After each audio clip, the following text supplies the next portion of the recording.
కాంగ్రెస్ వాళ్ళు చేయనంటున్నారు, బీజేపీ వాళ్ళ దగ్గరికి వెళ్ళాలి. మాకు అన్యాయం జరుగుతుందండి. బీజేపీ వాళ్ళు చేయనంటే కాంగ్రెస్ వాళ్ళ దగ్గరికి వెళ్ళాలి.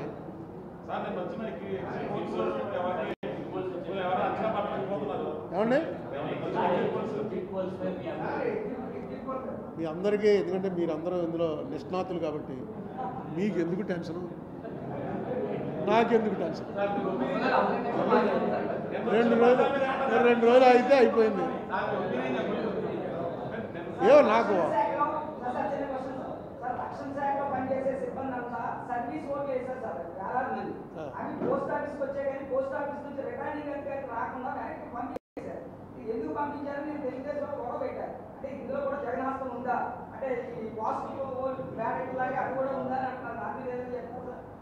నాకు ఇప్పుడు దాకా ఈ సంగతి తెలియదు.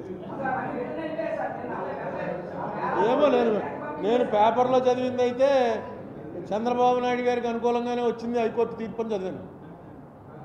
వీటిలో ఏవో పోస్టల్ బ్యాలెట్లో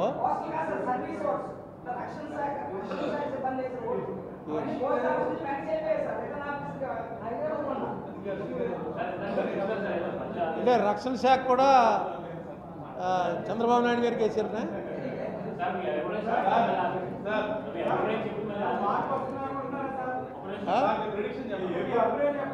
అవునే ఇప్పుడు నేను 10 ఏళ్ళలో 2 గవర్నమెంట్లు చూసాం. ఇలాగే అయితే మంచిదని ఒక ప్రెస్ మీట్ పెట్టాం గవర్నమెంట్ రాకుండానే. మనకు రావాల్సిన డబ్బులు తెచ్చుకోలేని గవర్నమెంట్లు ఇంకెందుకండి? ఏదో ఇది చేస్తాను అది చేస్తాను ఇంత పెంచుతాను అంత పెంచుతానంటూ రావాల్సిన డబ్బులు తెచ్చుకోవాలి కదా. పోయినా రావాల్సిన డబ్బులు ఏమన్నా వీళ్ళు అక్కడ బజార్ వడ్డీకి 10 రూపాయల వడ్డీకి ఇచ్చాండి కొట్టి తెచ్చుకోవాల్సినవి అంటే క్లియర్గా నేషనల్ యాక్ట్ గవర్నమెంట్ చేసినటువంటి సెంట్రల్ యాక్ట్ ప్రకారం రావాల్సిన డబ్బులు. ప్రొసీజరే ఫాలో అవ్వట్లేదు, వాళ్ళు పట్టించుకోవట్లేదు. ఏం చేశారు? ఇప్పుడు నేను చెప్పిన వాటి మీద చెప్పమనండి ఏం చేశారు? ఏమీ అసలు ఏం లేదు అంతే. అవునండి, ధర్మ పోరాటం ఏది తర్వాత అందుకోవాలి కదా. పవర్లో ఒకటే చెప్తున్నాను నేను, డెమోక్రసీ అంటే ruling party plus opposition. Opposition లేకపోతే డెమోక్రసీ లేదు. అసలు మన దగ్గర ఎప్పుడు చర్చ అయిందో చెప్పండి. వీళ్ళుంటే వాళ్ళు ఉండరు, వాళ్ళు ఉంటే వీళ్ళు ఉండరు.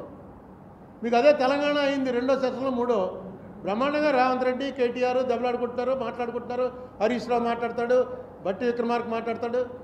ఇక్కడ కూడా అలా మాట్లాడుకునే పరిస్థితి ఎప్పుడు వస్తుందని చూస్తున్నాను. అసలు వీళ్ళు వస్తారు, అందరూ ఎవరు లేకుండానే గిలిటిని కొట్టి అన్ని బిల్లులు పాస్ అంటారు. ఇది బాగుపడాలంటే అపోజిషన్ ఉండాలి, రూలింగ్ పార్టీ ఉండాలి. ఎందులో ఉన్నా సరే శాసనసభ్యుడు ఉన్నవాడు వెరీ పవర్ఫుల్. నువ్వు అపోజిషన్లో ఉండు, రూలింగ్ పార్టీలో ఉండు.